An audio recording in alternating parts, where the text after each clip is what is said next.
The village of Marlowe Bay had long ago settled upon the comfortable belief that nothing of consequence happened there without first being politely discussed.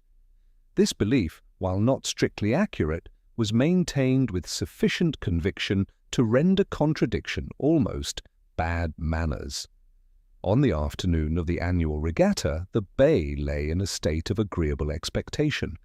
Boats of modest ambition drifted at anchor, bunting hung with careful optimism between poles that had been repainted more recently than repaired, and a collection of villagers, some in linen, others in something they referred to as linen, gathered along the promenade with an air of participation that did not necessarily require involvement. At precisely 20 minutes past 3, Mrs. Ellaby remarked that the sea looked peculiar. She did not say this loudly, nor did she intend it to be heard beyond the small cluster immediately surrounding her. Yet, as often occurs in places where conversation travels faster than intention, the remark found itself repeated, slightly altered, and finally attributed to a general sense of unease rather than to any individual observation. "What sort of peculiar?" asked Mr. Denning, who prided himself on requiring clarification, even when none was particularly useful. Mrs. Ellaby considered.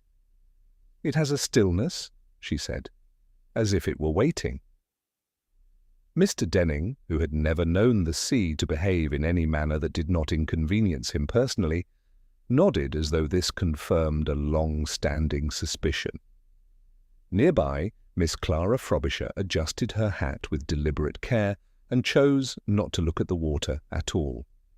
Instead, she directed her attention toward the small platform where the mayor was preparing to announce the start of the amateur sailing race, though he appeared to be engaged in a private struggle with a sheet of paper that refused to align itself with his expectations.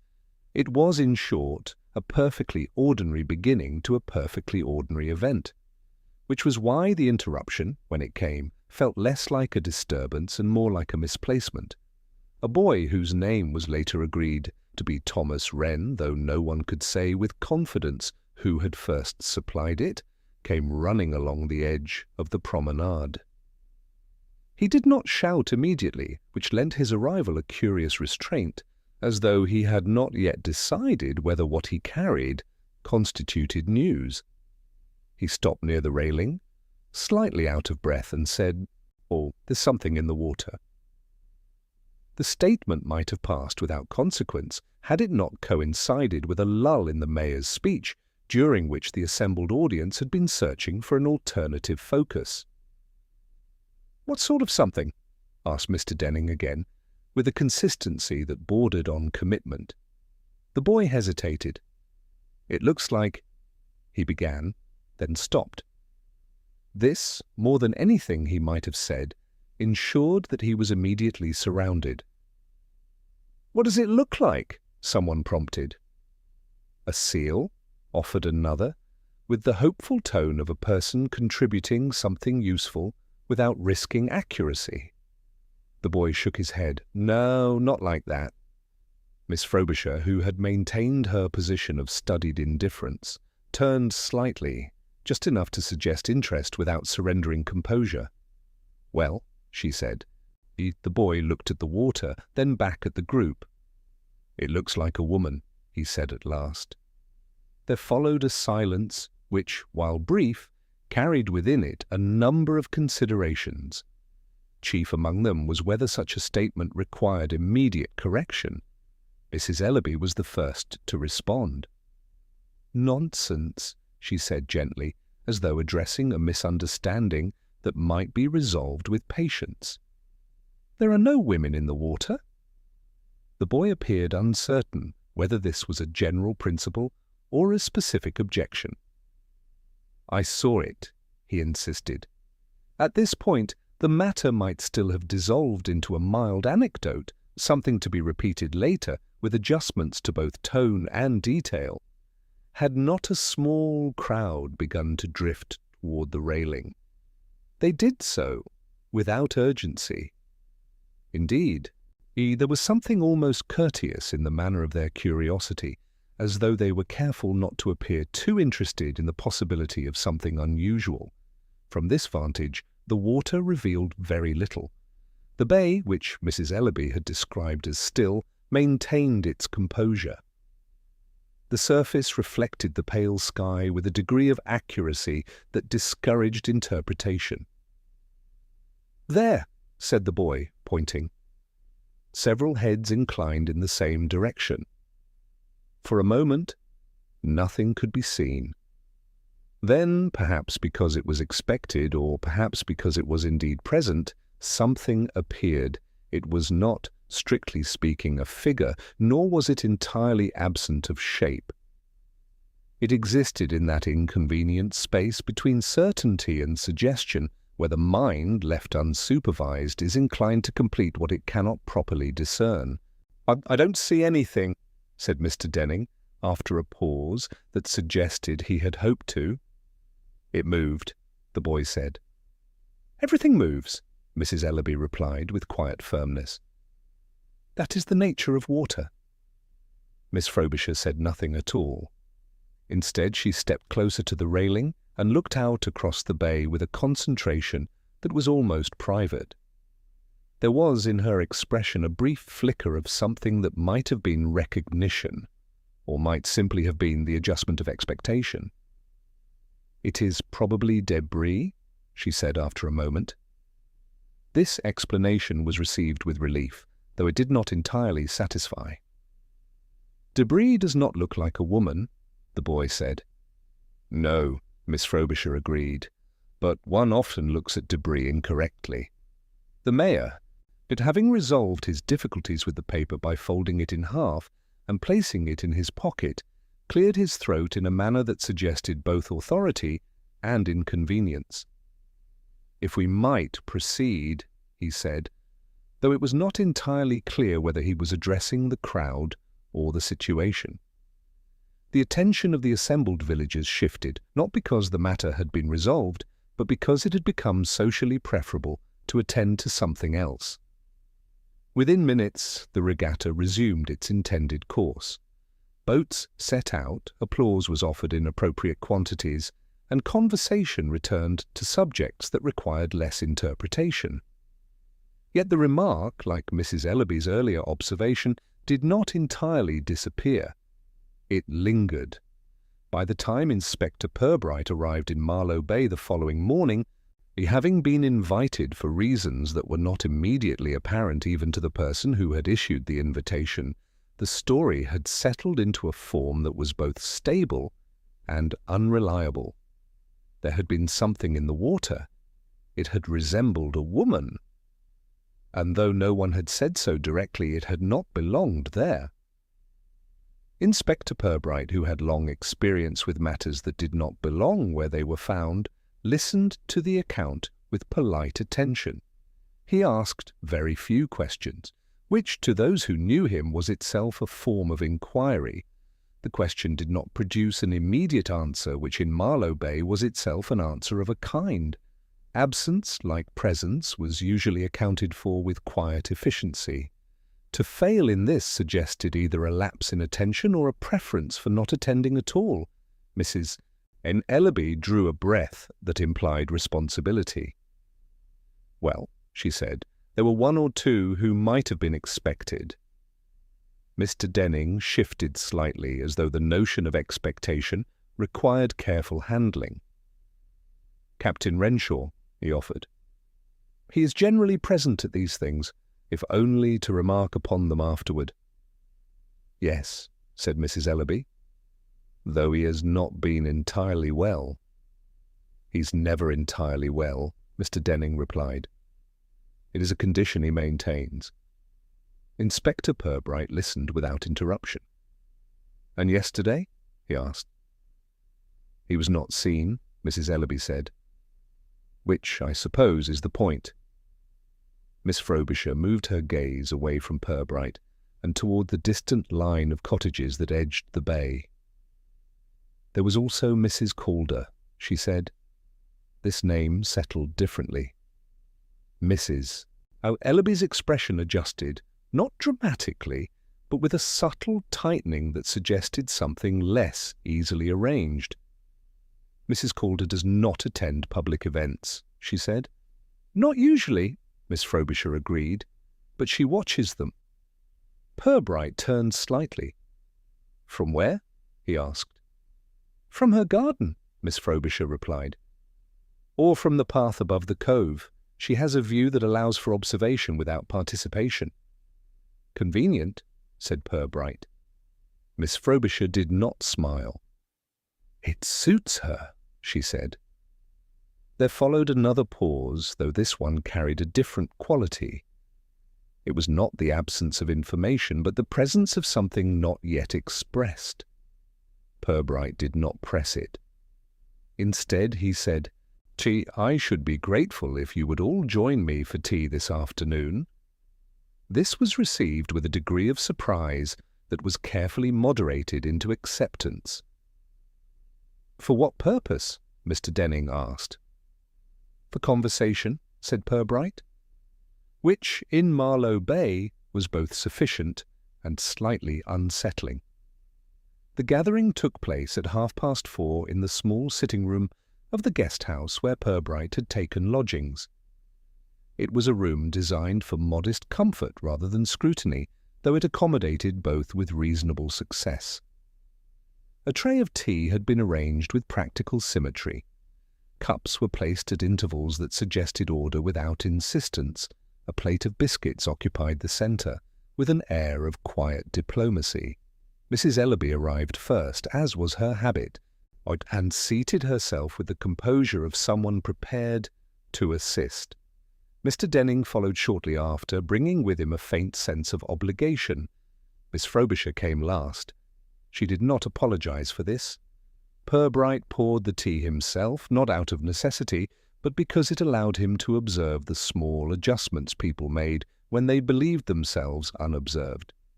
Mrs. Ellaby accepted her cup with a nod that conveyed appreciation without indulgence. Mr. Denning added sugar, then reconsidered and added more. Miss Frobisher took hers without alteration. "It is a pleasant room," Mrs. Ellaby said after a moment. "Yes," said Purbright. "It encourages agreement." Mr. Denning looked mildly uncertain whether this was intended. "What is it you wish to discuss?" he asked. Purbright stirred his tea. There was nothing in it that required stirring. "The regatta," he said. "Of course," Mrs. Ellaby replied. "And the observation that was made." Mr. Denning shifted again. "We have already spoken of that," he said. "Yes," said Purbright. "But not, I think, to one another." This introduced a subtle discomfort. Conversation in Marlowe Bay was often shared, but rarely examined. Miss Frobisher placed her cup down with deliberate care. "You believe there is a difference?" she said. "I believe," Purbright replied, "that there are several." Mrs. Ellaby folded her hands. "Well," she said, "I saw very little, only what I described." "And what was that?" Purbright asked. "The water seemed still," she said. "Unnaturally so?" "Unnaturally," Purbright repeated. "Yes." He turned to Mr. Denning. "And you?" "I saw nothing at first, Mr." Denning said. "Then something indistinct. It could have been anything." "But it was not," Purbright said. Mr. Denning hesitated. "No," he admitted. "It was not quite anything." Purbright inclined his head. "And Miss Frobisher?" She did not answer immediately. Instead, she regarded the surface of her tea as though it might offer a more reliable reflection than memory. "I saw a shape," she said at last. "What sort of shape?" Purbright asked. "One that did not belong," she said. This echoed his earlier remark, though without acknowledgment. "And yet you described it as debris," he said. "Yes." "Why?" Miss Frobisher looked up. "Because it was the only explanation that would be accepted." There was a brief stillness. Mrs. Ellaby shifted slightly. "You mean," she said, "that you did not believe it?" "I believed," Miss Frobisher replied, that it was better to say so. Purbright did not respond to this immediately. Instead, he reached for a biscuit, considered it, and set it back. "The boy," he said, "described it as a woman." Mr. Denning gave a small, dismissive sound. "Boys describe all sorts of things," he said. "Yes," said Purbright, "but not always the same sorts of things." He allowed this to remain. Mrs. Ellaby cleared her throat gently. "You cannot be suggesting—" she began, then stopped. Purbright looked at her with mild interest. "I am not suggesting anything," he said. "I am asking what was seen." Miss Frobisher leaned back slightly. "And if what was seen is not what can be said?" she asked. Purbright's expression did not change. "Then we must consider," he said, "why that is." The tea, which had begun as a civil arrangement, now carried a faint weight. Mr. Denning, seeking to restore proportion, reached for another biscuit. "It was probably nothing," he said. "Yes," said Purbright quietly. "That is often the case." Miss Frobisher's gaze sharpened. "Often," she repeated. "But not always," Purbright said. No one spoke for a moment. Outside, the light had shifted slightly, drawing longer lines across the floor. Mrs. Ellaby adjusted her gloves again, though they required no adjustment. "There is something else," she said. Purbright looked at her. "Yes?" She hesitated, not from uncertainty, but from the recognition that what she was about to say had not yet found its proper place. "It was not only the shape," she said. "It was the way it remained." "Remained?" Purbright asked. "Yes," she said. "It did not drift as one would expect. It held its position." Purbright was still.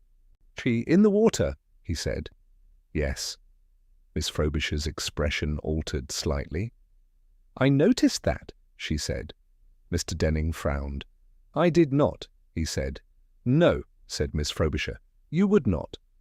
This was not unkind, but it was not entirely neutral. Purbright rose then, not abruptly, but with the quiet decision of someone who had reached a point of interest. "Thank you," he said. "For what?" Mr. Denning asked. "For your observations," Purbright replied. He moved toward the window and looked out, though there was little to see beyond the gradual settling of the afternoon. Behind him the room remained composed, but not at ease. "What happens now?" Mrs. Ellaby asked. Purbright did not turn. "Now," he said, "we find out what did not move." Inspector Purbright did not immediately elaborate upon his remark, that which had the effect of lingering in the room long after it had been spoken. The others, sensing that further inquiry would not be rewarded with immediate clarity, allowed the matter to rest where it was, though not without a degree of private adjustment. The tea concluded with a politeness that felt slightly rehearsed. Mrs. Ellaby rose first, expressing her thanks with careful warmth. Mr. Denning followed, though he paused at the door, as if considering whether something further might be required of him, before deciding that it was not. Miss Frobisher was the last to leave, and as she did so, she regarded Purbright once more with that same quiet calculation. "You are not finished," she said. "No," Purbright replied. She inclined her head, as though this confirmed something she had already decided, and departed without further comment. But when the room had emptied, Purbright remained where he was for some moments, his attention fixed not upon the window, but upon the arrangement of the cups upon the tray. One had been left slightly apart from the others, not by design, but by the small imprecision of use. He adjusted it. Only then did he take up his coat and leave the guest-house. The path toward the lower part of the village descended gradually, curving between cottages that appeared to have settled into their positions with quiet resignation. Doors were closed, though not firmly, curtains were drawn, though not completely. It was a place that permitted observation without encouraging it. Purbright did not hurry. He paused once or twice, not to examine anything in particular, but to allow the place to present itself without interruption. It was in this manner that he arrived at the narrow lane leading toward Mrs. Calder's house. The property stood slightly apart from the others, separated not by distance, but by inclination. The garden, though not neglected, had been arranged in a manner that discouraged casual entry. Paths existed, but they did not invite. Purbright approached the gate and found it unlatched. He did not open it immediately. Instead, he looked toward the house itself. There was no movement visible, though this did not suggest absence so much as a preference for remaining unseen. After a moment, he lifted the latch and entered. The path to the door was bordered by low shrubs that had been trimmed with care, though not recently. A single chair stood near the window, positioned at an angle that suggested use without display. Purbright knocked. Then there was a pause, followed by the sound of movement within, measured, unhurried, and entirely deliberate. The door opened. Mrs. Calder stood before him. She was not, as some had implied, withdrawn. Rather, she possessed a manner of attention that was selective. Her gaze settled upon Purbright with quiet precision, taking in not only his presence, but the manner of it. "Inspector," she said. It was not a question. Purbright inclined his head. "Mrs. Calder." She regarded him for a moment longer, then stepped aside. "You had better come in," she said. The interior of the house was arranged with a simplicity that bordered on austerity. Furniture was placed with purpose rather than decoration. Surfaces were clear, though not empty. It was a room that did not invite distraction. Mrs. Calder closed the door behind him. "You have been speaking to the others," she said. "Yes." "And now you have come to me." "Yes." She moved toward the small table near the window and rested her hand upon it lightly. "They will have told you what they saw," she said. "They told me what they were prepared to say," Purbright replied. This did not appear to surprise her. "And what do you think I will say?" she asked. Purbright considered this. "I think," he said, "that you will say only what you cannot avoid." Mrs. Calder's expression did not change, but there was a slight shift in her posture, as though something had been acknowledged. "You are observant," she said. "It is required," Purbright replied. She turned then, moving toward a narrow shelf that ran along one wall. Upon it were arranged a number of objects, books, a small clock, and a framed photograph. She lifted the photograph and held it for a moment, not looking at it, but at the space it had occupied. "It was here," she said. Purbright followed her gaze. "What was?" he asked. She turned the frame toward him. The photograph within it was of a woman standing near the water's edge. The image was not recent, but it had been preserved with care. The woman's expression was indistinct, not from damage, but from the quality of the light. "She is gone," Mrs. Calder said. Purbright looked at the photograph more closely. "Gone?" he repeated. "Yes." There was a pause. "When did you last see her?" he asked. Mrs. Calder replaced the photograph upon the shelf, though not in its original position. "Yesterday," she said. "At the regatta?" "No." She turned to face him. "Before." Purbright waited. "She came here," Mrs. Calder said, "in the morning." "And after that?" Mrs. Calder's gaze shifted slightly, not away from him, but past him, as though considering something that lay just beyond the immediate. "I do not know," she said. This, though simply stated, carried with it a weight that was not easily dismissed. Purbright nodded once. "And the photograph?" he asked. Mrs. Calder looked at it again.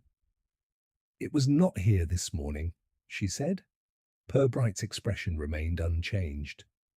"But it is here now," he said. "Yes." "Who replaced it?" Mrs. Calder did not answer immediately. Instead, she moved back toward the window and looked out toward the bay, which lay just beyond the line of the garden. "I did not remove it," she said. Purbright followed her gaze. Outside, the water moved as it always had. "You believe it matters," he said. Mrs. Calder's voice was quiet. I believe," she said, "that it was not meant to be found again." Purbright did not at once reply to this, not because the remark lacked clarity, but because it possessed a kind of completeness that resisted immediate examination. Instead, he stepped closer to the window, aligning his view with Mrs. Calder's, though he did not attempt to share her perspective so much as acknowledge it. "The photograph," he said after a moment. "Was it always kept there?" "Yes." "And always in that position?" "Yes." Purbright inclined his head slightly as though marking the precision of the answer. "And yet it was removed," he said. "So it would seem." "And then returned?" "Yes." There was a pause, though it was not empty. It carried within it the quiet suggestion of action, of something done and then undone, though not necessarily by the same hand. Purbright turned from the window. "You said she came here yesterday morning," he said. "What was her purpose?" Mrs. Calder did not answer immediately. Instead, she moved to the small table and adjusted an object upon it that did not require adjustment. "She wished to speak," she said. "About what?" Mrs. Calder's hand remained upon the table. "About leaving," she said. Purbright regarded her. "Leaving Marlowe Bay?" "Yes." "And did she?" "I do not know." This was not said with uncertainty, but with a restraint that suggested knowledge withheld rather than absent. Purbright did not press it. Instead, he said, "And her name?" Mrs. Calder looked at him then, directly. "You do not know it?" she asked. "I prefer to hear it from you," Purbright replied. There was a brief hesitation, though not of doubt. "Eleanor Vane," she said. The name settled into the room without disturbance, though it altered its atmosphere in a way that was not immediately defined. Purbright repeated it once, quietly, as though testing its weight. "And she was known in the village?" Mrs. Calder's expression remained composed. "She was known," she said. This, though accurate, did not extend to detail. Purbright allowed it. "And yesterday morning," he said, "she came here to speak of leaving. Did she give a reason?" Mrs. Calder's gaze shifted again toward the window. "She said it had become necessary." "For what reason?" "She did not say." Purbright considered this. "And you did not ask?" Mrs. Calder's lips tightened slightly, though not with displeasure. "One does not always ask what one suspects will not be answered," she said. Purbright inclined his head in acknowledgement. "No," he said. One does not."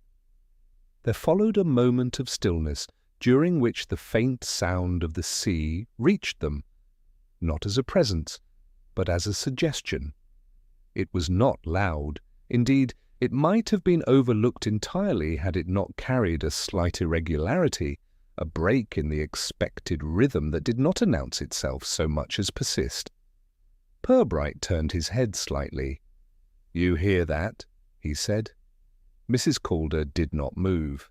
"Yes," she said. "It is not the tide," Purbright observed. "No?" He listened for a moment longer. The sound was subtle, almost indistinct, a low, intermittent disturbance that seemed to arise not from the surface, but from beneath it. "It was there yesterday," Mrs. Calder said. Purbright looked at her. "At what time?" "In the afternoon," she said. During the regatta." "And you noticed it then?" "Yes." "Did anyone else?" "I do not know." Purbright turned again toward the window. The bay lay as it had before, its surface untroubled, its movements entirely in keeping with expectation. Yet the sound persisted. "Where does it come from?" he asked. Mrs. Calder shook her head. "I could not say." Purbright stepped away from the window and moved toward the door. "I should like to hear it more clearly," he said. Mrs. Calder did not attempt to stop him. Outside, the garden retained its quiet order, though the air carried a faint tension that had not been present before. The path led toward a narrow opening at the far edge, beyond which the land fell away slightly toward the cove. Purbright followed it. Mrs. Calder came after him, though at a distance that suggested accompaniment rather than guidance. The descent was gradual, the ground uneven but not treacherous. At the base, the shoreline revealed itself in a manner that was less composed than the view from above. Rocks extended into the water at irregular intervals, and the tide moved among them with a quiet persistence. The sound was more distinct here. It rose and fell without pattern, a muted resonance that seemed to originate from beneath the surface rather than upon it. Purbright stepped closer to the water's edge. "It is not natural," he said. Mrs. Calder remained where she was. "No." He looked down, though the water offered no immediate explanation. It moved around the rocks with the same mild indifference as before, concealing more than it revealed. "Was this where the boy pointed?" he asked. "I believe so," Mrs. Calder said. Purbright crouched slightly, studying the line where water met stone. "And the shape," he said. "It was seen here?" "Yes." He remained still for a moment, listening. The sound came again, faint but insistent. "Something is fixed," he said. Mrs. Calder did not respond. "Something beneath the water," he continued, "that resists movement." He straightened. "And yet it produces this." Mrs. Calder's voice was quiet. "Yes." Purbright turned to her. "And the photograph?" he said. "It was removed before this was heard, or after?"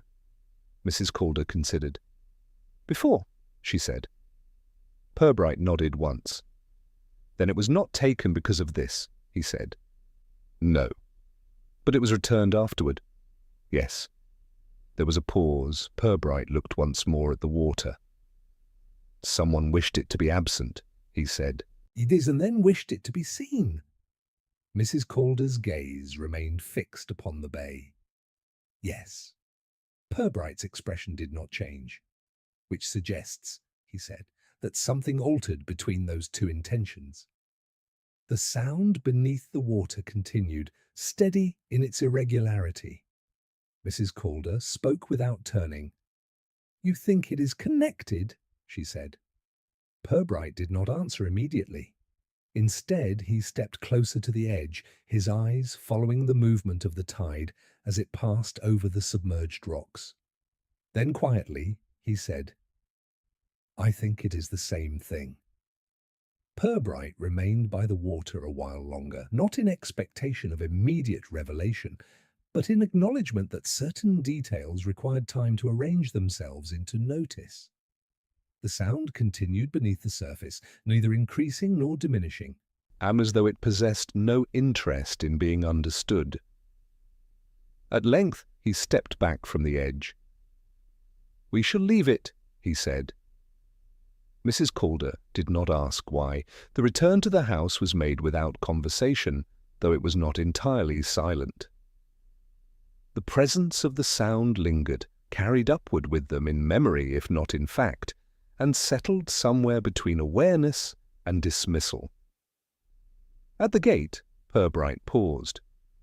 "I should like," he said, "to hear again from those who were present yesterday afternoon." Mrs. Calder inclined her head slightly.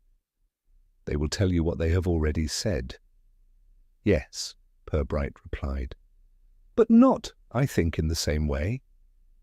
He took his leave then, not with formality, but with the quiet acknowledgement that their exchange remained incomplete. The afternoon had begun to decline, though the light retained enough strength to preserve the outlines of the village in careful detail. Purbright made his way first to the small post office, where he had been informed that Mr. Denning could often be found at this hour, engaged in activities that suggested purpose without necessarily requiring it. He was there. Mr. Denning stood near the counter, examining a collection of envelopes with a seriousness that implied selection, though he did not appear to be choosing between them so much as considering their collective significance. "Inspector," he said, with a degree of surprise that was moderated into civility. "Mr. Denning." Purbright waited until the small exchange between Denning and the postmistress had concluded, then suggested, with quiet ease, that they might speak outside. The street offered a mild privacy, sufficient for conversation without inviting attention. "You wish to speak again?" Mr. Denning said. "Yes." "I am not certain I can add very much." "That is not required," Purbright replied. "Only that you say it again." Mr. Denning frowned slightly, though not in objection. "Well," he said, "it was as I told you. There was something in the water, indistinct. It might have been anything." "And yet it was not," Purbright said. "No." Purbright regarded him for a moment. "You did not notice the sound?" he said. "The sound?" "Yes." Mr. Denning hesitated. "I heard the water," he said. "This was not the water." Mr. Denning considered. "No," he said at last. "I did not notice anything unusual." Purbright inclined his head. "And before the boy arrived?" he asked. Mr. Denning shifted slightly. "I was watching the boats," he said. Only the boats?" "Yes." Purbright did not contradict him. "Thank you," he said. Mr. Denning appeared uncertain whether the conversation had concluded, but Purbright had already turned slightly away, his attention moving elsewhere. Miss Frobisher was not difficult to locate. She occupied, as she often did, a bench overlooking the promenade, her posture composed, her gaze directed outward in a manner that suggested observation without engagement. She acknowledged Purbright's approach with a slight inclination of her head. "You have been to see her?" she said. "Yes." "And?" "She confirmed certain things," Purbright replied. Miss Frobisher's expression did not alter. "And did she deny anything?" she asked. Purbright did not answer this directly. "I should like you to tell me again what you saw," he said. Miss Frobisher regarded him for a moment, then turned her gaze back toward the bay. "You are not satisfied with my previous account," she said. "I am not yet finished with it," Purbright replied. She accepted this. "There was a shape," she said, "as I told you." "And its position?" "It did not drift." "Yes." "And its form?" Miss Frobisher paused. "It suggested a figure," she said. "A woman?" "Yes." "And you did not find this unusual?" "I found it unacceptable," she said. Purbright considered this. "And so you called it debris?" "Yes." There was a brief silence. "You heard the sound?" Purbright said. Miss Frobisher did not immediately reply. "Yes," she said at last. "And?" "It was intermittent," she said. "Low." "Is it not easily placed?" "But present?" "Yes." "And you did not mention it?" "No." "Why?" Miss Frobisher's gaze remained fixed upon the water. "Because it would have required explanation," she said, "and I had none." Purbright inclined his head. "Thank you," he said. He left her there, not because there was nothing more to be said, but because what remained could not yet be asked. The third account required a different approach. The boy, Thomas Wren, as he had been provisionally named, was not to be found in the places where boys were ordinarily located. This, while not unusual, presented a difficulty of a particular kind. Purbright did not search for him directly. Instead, he returned to the promenade and stood for a time near the railing where the previous day's observation had been made. The position allowed for a reconstruction of sorts, not of events, but of perspectives. After a few minutes, a figure approached, not with purpose, but with the tentative curiosity of someone uncertain whether they were expected. It was the boy. He stopped a short distance away as though prepared to retreat if necessary. "You were here yesterday," Purbright said. The boy nodded. "You saw something?" "Yes." Purbright did not move closer. "Tell me again," he said. The boy glanced toward the water, then back. "It was there," he said. "In the same place?" "Yes." "It didn't move?" "No." "And it made a noise?" Purbright regarded him. "What sort of noise?" The boy hesitated. "Like something caught," he said. "Not loud, but wrong." Purbright considered this. "And the shape?" The boy's expression tightened slightly. "It was a woman," he said. "You are certain?" "Yes." Purbright nodded once. "And before you saw it?" The boy frowned. "I heard it," he said. "Before you saw it?" "Yes." Purbright's expression did not change. "Thank you," he said. The boy remained where he was for a moment longer, then turned and moved away. His departure as quiet as his arrival. Purbright returned his gaze to the water. 3 accounts. Each contained the same elements, though not in the same order. The shape, the stillness, the sound. And in each, something had been omitted until it was asked for. He rested his hand lightly upon the railing, considering not what had been seen, but how it had been remembered. Then, almost to himself, he said, "It began with the sound." He did not repeat the thought aloud, nor did he attempt to refine it immediately. It remained where it had settled, not as a conclusion, but as a point from which other considerations might be arranged. The promenade had begun to empty, though not entirely. A few figures lingered, their presence less about purpose than habit. The bay itself retained its composure, offering no visible acknowledgement of the attention it had received. Purbright remained at the railing for some time, his gaze moving not across the water, but along the line where observation had been made. It was not the position itself that interested him, but the manner in which it had been occupied. Each account had placed the observer in roughly the same location, though with slight variations, enough to alter what could be seen or what might be assumed. He stepped back. The shift was minimal, but it changed the angle sufficiently to obscure a portion of the cove. From this position, the water appeared uninterrupted, its surface continuous, its movements uniform. He stepped forward again. The interruption returned. It was not visible in any distinct form, but it could be inferred, a slight inconsistency in the pattern of reflection, a suggestion that something beneath the surface altered the way light was received. Purbright watched it without comment. Then, after a moment, he turned and walked along the promenade, not toward any particular destination, but in a manner that allowed for incidental notice. The shops that lined the street had begun to close, though not with urgency. Doors were drawn inwards, signs were turned with quiet finality.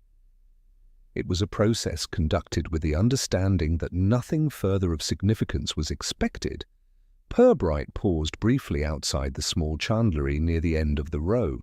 Its window displayed an assortment of items arranged with practical intent: coils of rope, tins of varnish, a set of polished hooks whose brightness suggested limited use. Among them, a length of weighted netting hung from a peg, its lower edge reinforced with small metal discs. He regarded it for a moment longer than necessary, then moved on. At the far end of the promenade, the ground rose slightly, leading toward a narrower path that overlooked the cove from above. It was the same path Miss Frobisher had mentioned, a place from which one might observe without participating. Purbright took it. The ascent was gradual, though the perspective altered quickly. From this height, the bay arranged itself differently. The boats appeared smaller, their movements less distinct. The shoreline extended with a clarity that revealed its irregularities. He stopped at a point where the path widened slightly. From here, the cove below could be seen in its entirety. The rocks formed a shallow arc, enclosing a space where the water moved with reduced force. It was a place where objects might collect, not by intention, but by the quiet agreement of current and obstruction. Purbright stood still. The surface revealed nothing. Yet the arrangement of the rocks suggested otherwise. He traced their line with his gaze, noting the points at which the water passed more freely and those at which it resisted. There, near the center of the arc, the movement altered. It was not immediately apparent, but once observed, it could not be dismissed. The water did not break against anything visible, yet it shifted, as though encountering a form that lay just beyond sight. Purbright remained where he was. After a moment, he closed his eyes, not in abstraction, but in concentration. The sound, which had been faint below, reached him here with greater clarity. It rose and fell in a pattern that was not quite regular, though it possessed a consistency that suggested cause rather than chance. It was not the sound of water moving freely, but of water encountering resistance, something fixed, something that altered its passage. He opened his eyes. From this vantage, the position of the disturbance could be more precisely determined. It lay slightly to the left of where the boy had pointed, though such differences were to be expected when accounts were given from varying perspectives. Purbright considered this. Then after a moment he stepped back from the edge of the path. The descent was made without haste, his movements measured, to his attention directed not toward the bay, but toward the arrangement of the village as it lay between the path and the promenade. There were lines of sight here that were not immediately apparent from below, angles from which certain areas could be observed without detection. He paused once, near a bend in the path, and looked toward Mrs. Calder's house. From this position, the garden was partially visible. The chair by the window stood where it had been before. The window itself reflected the fading light, revealing nothing of the interior. Purbright remained there for a moment longer, then continued down. By the time he returned to the promenade, the light had begun to soften, drawing the outlines of the bay into a quieter arrangement. The remaining figures had dispersed. The space, though not empty, had lost its earlier sense of occupation. Purbright walked once more to the railing. He did not look at the water immediately. Instead, he placed his hand upon the wood, feeling its surface as though it might retain some impression of what had been observed from it. Then he looked out.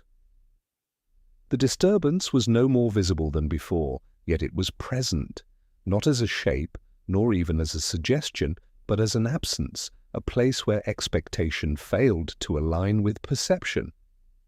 Purbright watched it for a moment.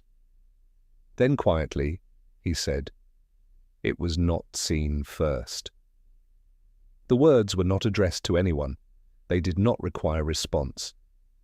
After a moment he turned away from the water and began to walk back toward the village, his pace unhurried, his expression unchanged. Behind him the bay continued as it always had, but something within it remained, held in place not by chance, but by design. By the following morning, Marlowe Bay had resumed its usual arrangement of quiet continuities, though not without a slight adjustment in tone. News, having been exchanged in sufficient quantity the previous day, now lingered in a more subdued form, less spoken than understood, less examined than acknowledged. Inspector Purbright took his breakfast in the guest-house dining room, where the presence of other occupants was suggested more by sound than by sight. Cups were placed upon saucers with careful moderation, chairs were moved with an awareness of proximity, conversation, where it occurred, did so in fragments that avoided completion. He did not hurry. There are, in such places, certain rhythms that resist interruption. Purbright had long ago learned the value of allowing them to proceed without interference. It was during this interval, between the final arrangement of the breakfast table and the quiet dispersal of its occupants, that the visitor arrived. He did not enter with announcement, nor did he hesitate at the threshold. His presence was marked instead by a slight alteration in the room's attention, a subtle shift that passed from one occupant to another before settling into recognition. He was, by all appearances, a man accustomed to movement rather than residence. His coat, though well kept, bore the faint signs of travel. His manner, though composed, suggested a degree of urgency that had not entirely been set aside. He approached the landlady with a brief inclination of the head. "I believe Inspector Purbright is staying here," he said, and his voice carried the clarity of someone used to being heard without repetition.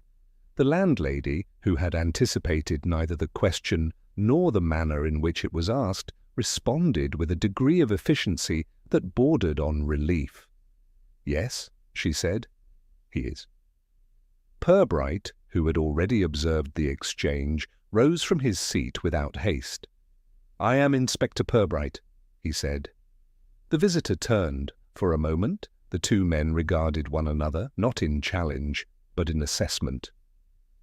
"David Lethbridge," the visitor said. "I have come from London." Purbright inclined his head. "Indeed?"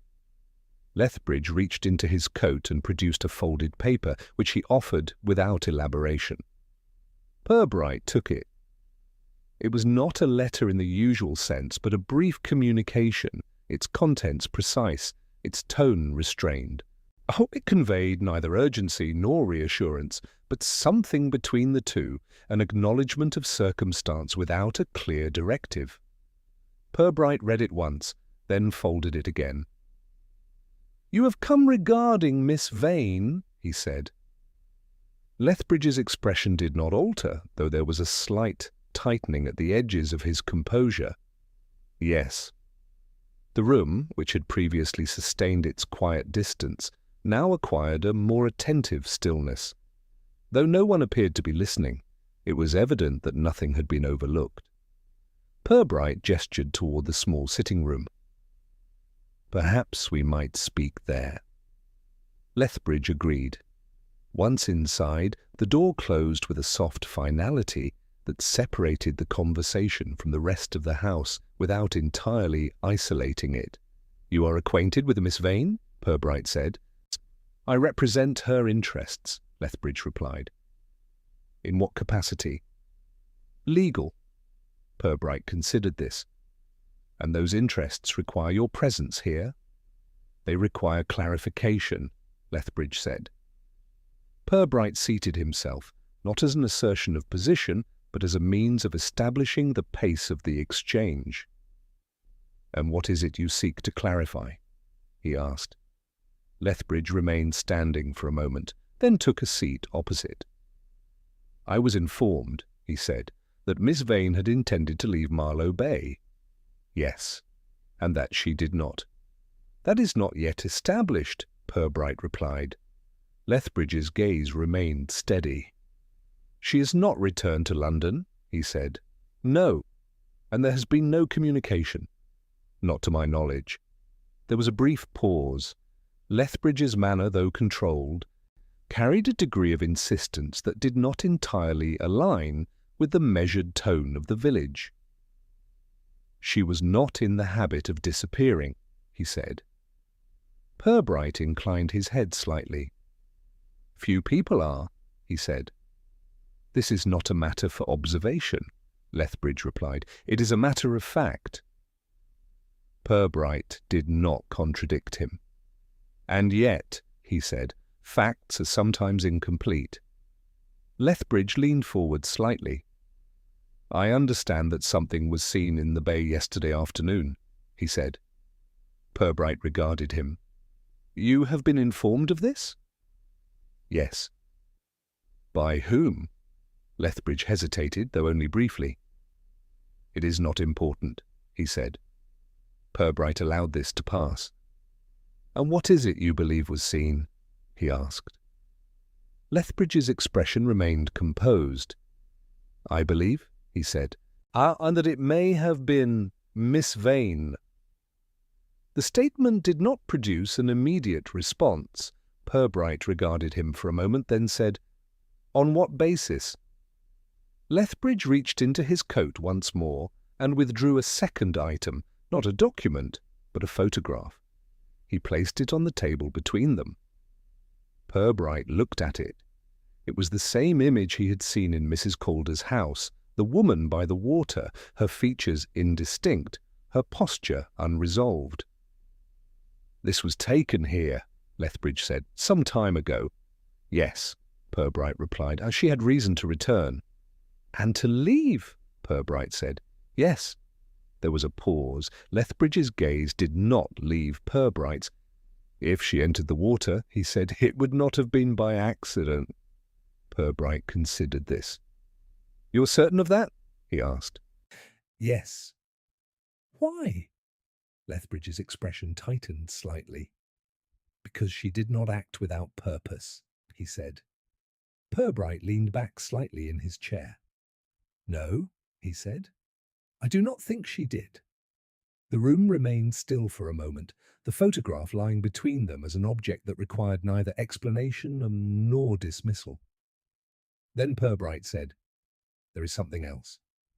Lethbridge looked at him. Yes. Purbright's gaze remained steady. What was taken, he said, was returned. Lethbridge's expression altered, though only slightly. I do not follow, he said. Purbright did not elaborate. Instead, he rose. I think, he said, that we should go down to the water. Lethbridge stood as well. Now? Yes. There was no urgency in the suggestion, but neither was there any hesitation. Lethbridge nodded. Very well. As they left the room, and the quiet of the house resumed around them, though not entirely as it had been before. Outside, the morning had settled into a calm that carried no immediate indication of disturbance. Yet beneath it, something remained unresolved. And as they made their way toward the bay, it was not the surface that drew their attention, but what lay beneath it. They did not speak as they descended toward the shore, though their silence was not entirely shared. Lethbridge carried his with a forward intention, as though each step must lead toward confirmation or denial. Purbright's, by contrast, seemed to allow for both without preference. The bay received them without alteration.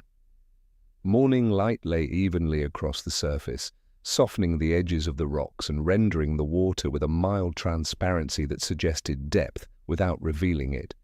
But the place where the disturbance had been noted appeared no different from any other, which was, in Purbright's experience, a form of distinction. He did not go at once to the edge. Instead, he turned slightly and looked along the line of the promenade, as though measuring the distance between observation and occurrence. This is where they stood, he said. Lethbridge followed his gaze. And they saw something here, he said. Yes. And heard something. Yes. Lethbridge's expression tightened. And you believe it remains? Purbright did not answer immediately. Instead, he stepped forward, closing the distance to the water with a measured pace. The tide had shifted slightly since the previous afternoon, altering the arrangement of the shoreline just enough to suggest change without providing it, as he stopped at the point where the rocks began to interrupt the line of the shore. The sound, he said, was described as intermittent. Lethbridge did not reply. Purbright crouched slightly, his attention fixed upon the water as it moved between the stones. For a moment, there was nothing. Then faintly it came, a low, irregular resonance, as though something beneath the surface resisted the passage of the tide. Lethbridge heard it. His posture altered, not dramatically, but with a slight rigidity that suggested recognition without understanding. "That," he said. "Yes," Purbright replied. They remained where they were, listening. The sound did not repeat immediately. It seemed to withdraw, then return, as though governed by a rhythm not entirely its own. Lethbridge stepped closer. "What is it?" he asked. Purbright straightened. "Oh, something fixed," he said. "Something that should not be." Lethbridge looked down into the water, though it offered him nothing. "And you think—" "I think," Purbright said, "that we should consider how such a thing might come to be there." Lethbridge's gaze remained on the surface. "It would have to be placed," he said. "Yes." "And secured?" "Yes." Purbright turned then, not toward the water, but toward the row of buildings that bordered the promenade. "There are not many ways to secure something beneath the surface," he said, not without drawing attention. Lethbridge followed his glance. "No," he said. Purbright began to walk along the shore, his path tracing the edge where sand gave way to stone. He did not hurry, but neither did he pause without reason. At a short distance from where they had first stopped, the ground altered slightly. The sand bore marks, faint, partially obscured by the movement of the tide, but not entirely erased. Purbright halted. "These were made recently," he said. Lethbridge looked down. They were not footprints in the usual sense, but impressions, elongated, uneven, as though something had been dragged rather than carried. "Toward the water," Lethbridge said. "Yes." "And back?" Purbright considered. "No." There was a brief silence. Lethbridge's expression tightened further. "You think something was taken into the water?" he said. Purbright did not immediately confirm this. Instead, he stepped forward, following the line of the impressions to where they faded into the shallows. "There is another possibility," he said. Lethbridge looked at him. "Yes?" "That something was brought from it." Lethbridge's gaze returned to the water. "But the marks do not distinguish direction," Purbright said. He moved slightly to the left, his attention drawn to a small cluster of objects near the base of the rocks. They appeared unremarkable at first glance, lengths of rope, partially coiled, and a section of netting that had been gathered without particular care. Purbright bent to examine them. The rope was damp, though not uniformly so. Portions of it retained a dryness that suggested recent handling, while others bore the darker tone of prolonged contact with water. He lifted a section of the net. Its lower edge was weighted with small metal discs, spaced at regular intervals. The arrangement was practical, intended to ensure that the net would sink and remain where it was placed. Purbright held it for a moment, then let it fall back. "This," he said, "would serve." Lethbridge stepped closer. "For what?" he asked. "For holding something in place," Purbright replied. Lethbridge's gaze moved from the net to the water.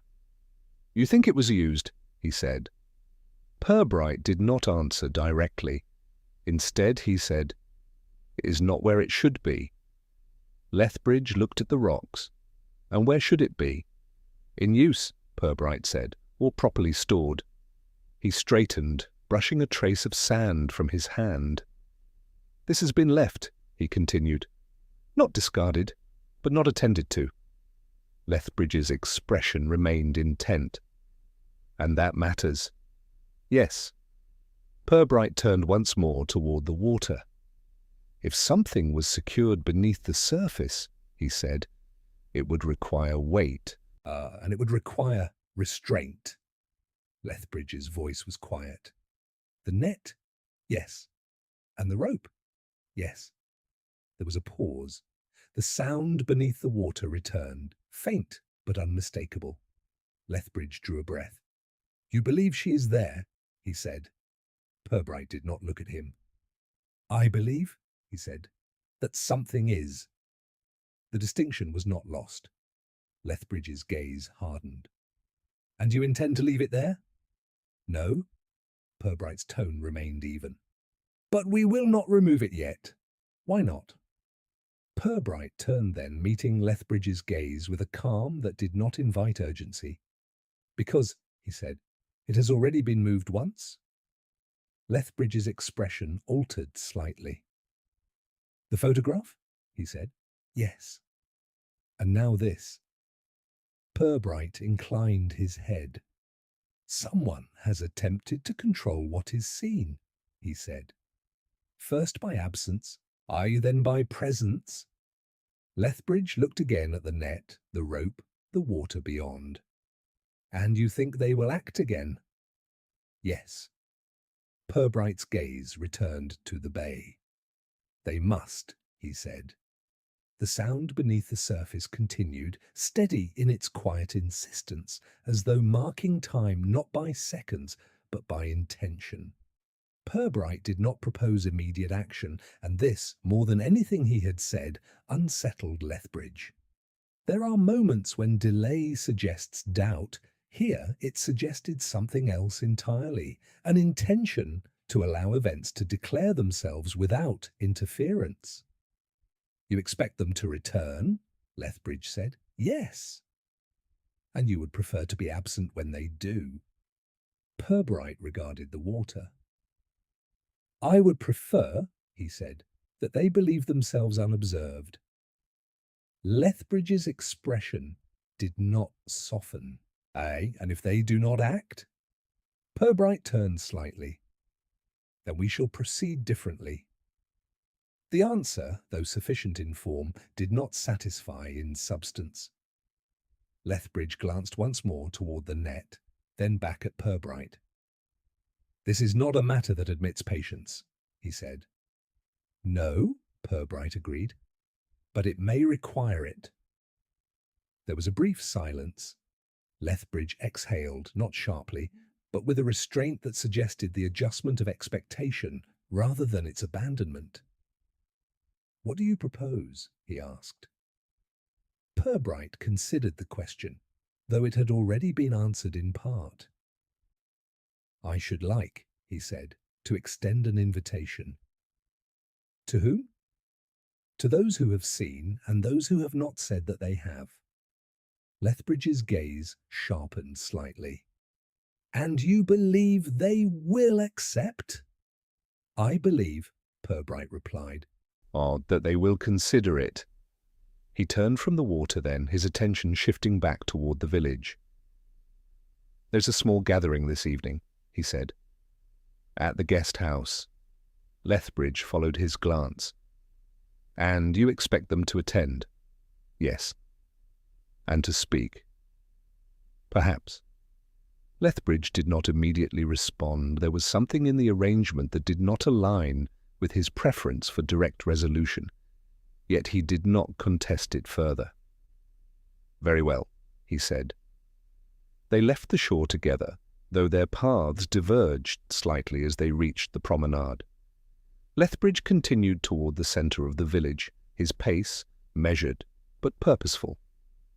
Purbright, by contrast, slowed, allowing the space around him to reassert its ordinary character. It was in this manner that he encountered Miss Frobisher once more. As she stood near the entrance to the small reading room, her attention directed toward a notice affixed to the door. Whether she was reading it or simply occupying the position it provided was not immediately clear. Miss Frobisher? Purbright said. She turned.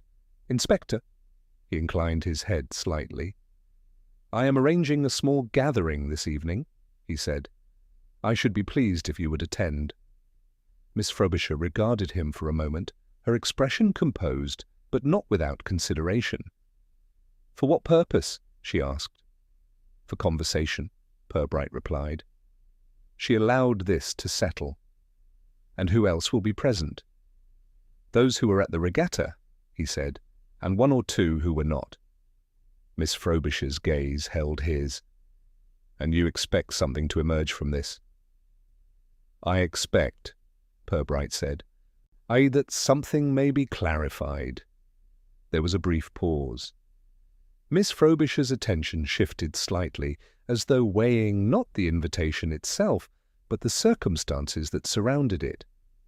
"No," she said. The refusal was not abrupt, but it was final. Purbright did not appear surprised. "May I ask why?" he said.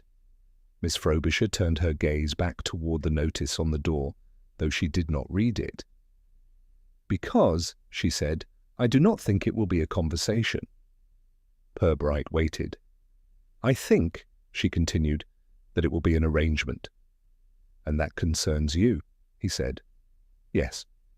Purbright inclined his head. "I understand," he said. Miss Frobisher looked at him again. "No," she said. "I do not think you do." There was no challenge in the remark, only a quiet certainty. Purbright accepted it without reply. Then I shall not insist," he said. Miss Frobisher gave a slight nod, as though acknowledging the conclusion of a matter that had not required extension. "Good afternoon, Inspector," she said. "Good afternoon." She moved away without further comment, her departure as composed as her presence had been.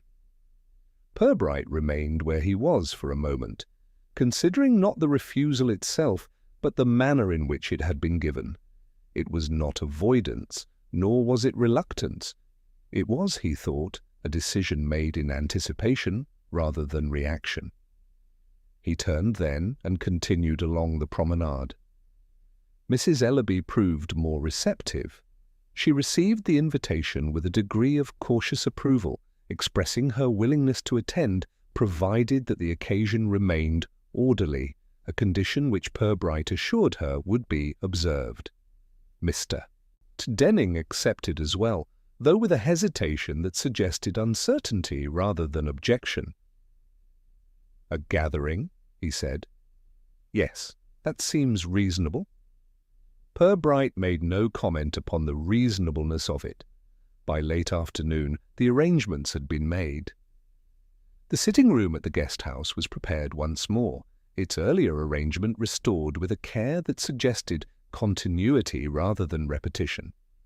The tray of tea was placed as before, though with slight adjustments that only Purbright appeared to notice. As the hour approached, the light shifted gradually, drawing longer shadows across the floor and softening the edges of the room. Mrs. Ellaby arrived first. Mr. Denning followed. Lethbridge came shortly after, his presence marked by the same quiet urgency as before. Miss Frobisher did not come. Her absence, though anticipated, altered the composition of the gathering in a way that was not immediately defined. Purbright noted it without comment. He poured the tea himself as he had done before, his movements unhurried, his attention distributed evenly among those present. For a time the conversation remained within the bounds of civility. Then, as the light continued to fade, Purbright set his cup aside. "There is," he said, "something I should like to ask." The room grew still, not with alarm, but with the quiet recognition that the purpose of the gathering had arrived. Purbright looked from one to the other. "Who," he said, "has been to the cove this morning?" No one answered immediately. But the silence that followed was not empty. The silence did not break at once, but it altered. It was no longer the absence of response, but the presence of consideration, each person in the room attending not only to the question, but to the implications of answering it. Mrs. Ellaby was the first to speak. "I have not," she said. Her tone was measured, neither defensive nor uncertain, but it carried with it the careful clarity of someone aware that precision would be required. Purbright inclined his head slightly. "And you, Mr. Denning?" Mr. Denning adjusted his position in the chair as though the question had introduced a discomfort that required physical accommodation. "No," he said, "I haven't been there." The answer came a fraction too quickly, though not so much as to invite immediate challenge. Purbright did not challenge it. Instead, he turned to Lethbridge. "You have been with me," he said. "Yes," Lethbridge replied. And before that?" "No."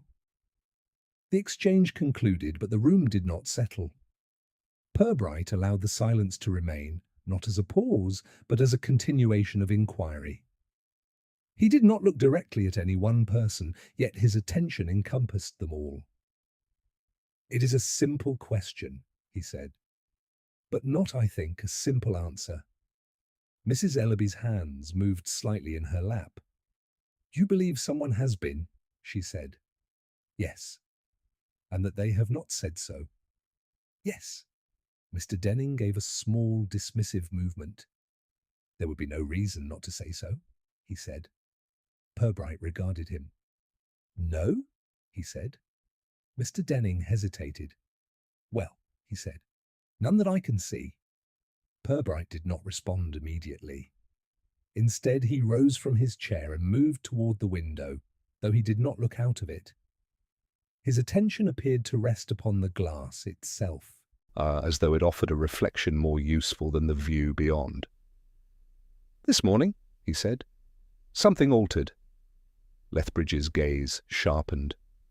"The net," he said. "Yes." Mr. Denning frowned. "What net?" he asked. Purbright turned slightly. "The one by the rocks," he said. "The one that should not have been there." Mrs. Ellaby's expression changed, not dramatically, but with a subtle tightening that suggested recognition. "I did see something," she said. Purbright looked at her. "Yes?" "It was not yesterday," she said, "but earlier, before the regatta." "And what did you see?" "A length of rope," she said, "near the water. I did not think anything of it at the time." Purbright inclined his head. "No," he said, "there would have been no reason to." Mr. Denning shifted again. "I did not notice any rope," he said. "No," Purbright replied. You were watching the boats." This was not said unkindly, but it was not without meaning. Mr. Denning did not respond. Purbright moved away from the window and returned to his place, though he did not sit. "The arrangement by the rocks," he said, "was not complete yesterday afternoon. It has been altered since." Lethbridge leaned forward slightly. "You are certain of this?" "Yes." "And someone must have done it this morning?" "Yes." There was a pause. Mrs. Ellaby's voice was quiet. "But why?" Purbright considered this. "To correct something," he said. "To correct what?" "A mistake." The word settled into the room with a quiet weight. Mr. Denning frowned. "What mistake?" he asked. Purbright looked at him. "The kind that is not noticed at once," he said. But becomes apparent when it is too late to prevent it." Lethbridge's gaze did not leave him. "You mean," he said, "that whatever was done yesterday was not finished?" "Yes." "And this morning?" "It was adjusted." Mrs. Ellaby's hands tightened slightly. "But if it was meant to remain unseen—" "It was not," Purbright said. The interruption was gentle, but decisive. "No?" "No?" Purbright's tone remained even.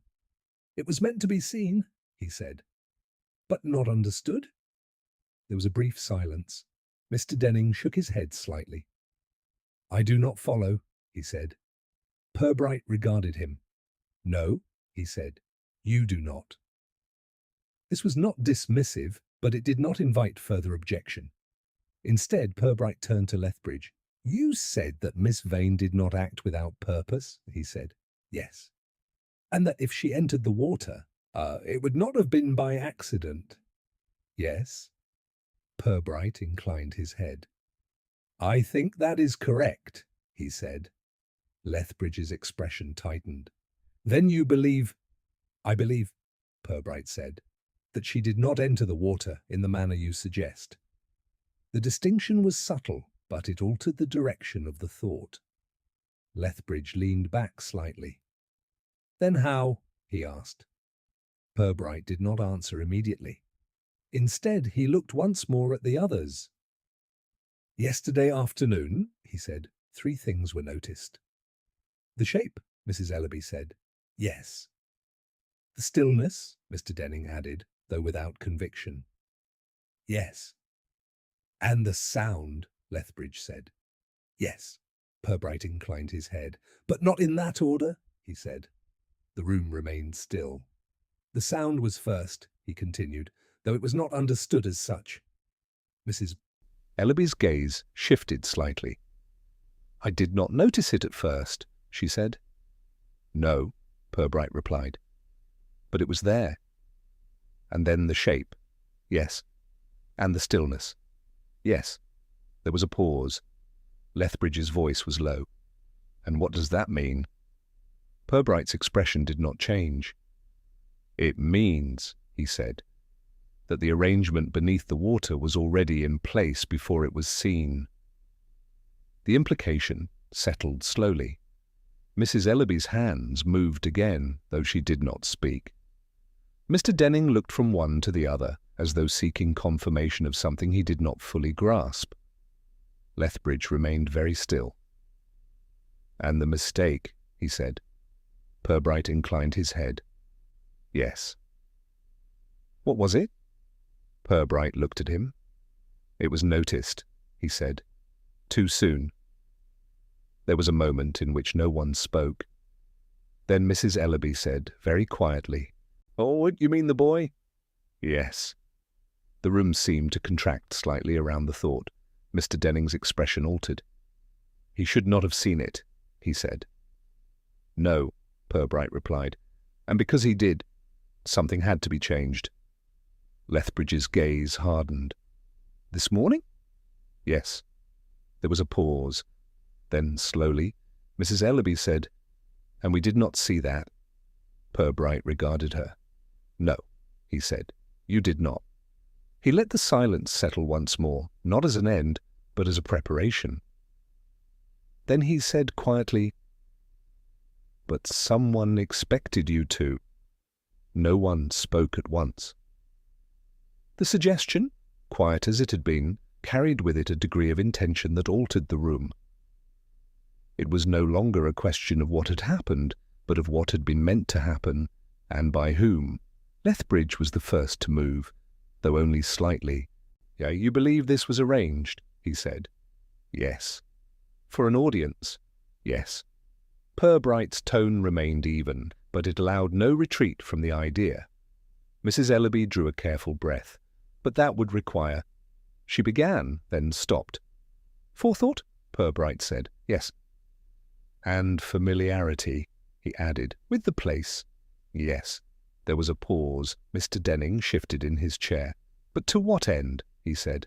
If something is hidden, one does not arrange for it to be seen. No, Purbright agreed. One arranges for it to be misunderstood.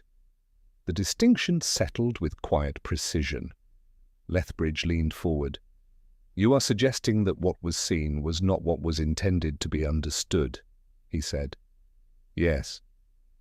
And that the arrangement was designed to produce that effect. Yes. Purbright inclined his head slightly. The shape, he said. Bay was not accidental, nor was the stillness, nor the sound. Mrs. Ellaby's voice was quiet. Then it was meant to resemble a woman, Purbright said. The word did not echo, but it remained. Lethbridge's expression tightened. Miss Vane. Yes. There was a pause. And yet, Lethbridge said, you do not believe it was her. Purbright did not answer immediately. Instead, he looked at the photograph that still lay upon the table between them. "It depends," he said, "upon what one means by belief." Lethbridge's gaze sharpened. "That is not an answer." "No," Purbright said, "it is not." He moved slightly, not away from the table, but into a position that allowed him to regard each of them in turn. "The photograph was removed," he said, then returned. "Yes," Lethbridge said. "Not to conceal it," Purbright continued. But to reintroduce it." Mrs. Ellaby's brow furrowed slightly. "So that it would be noticed," she said. "Yes." "And connected?" "Yes." Mr. Denning frowned. "Connected to what?" Purbright looked at him. "To what was seen in the water," he said. There was a brief silence. Lethbridge's voice was low. "You mean to say that someone wished us to think she was there?" "Yes." "And that she had entered the water?" "Yes." "But she had not." Purbright's expression did not change. "No." The word was quiet, but it settled with finality. Lethbridge leaned back slightly, his gaze fixed. "Then where is she?" Purbright did not answer that directly. Instead, he said, "Let us consider what was required." He gestured, not with his hand, but with his attention.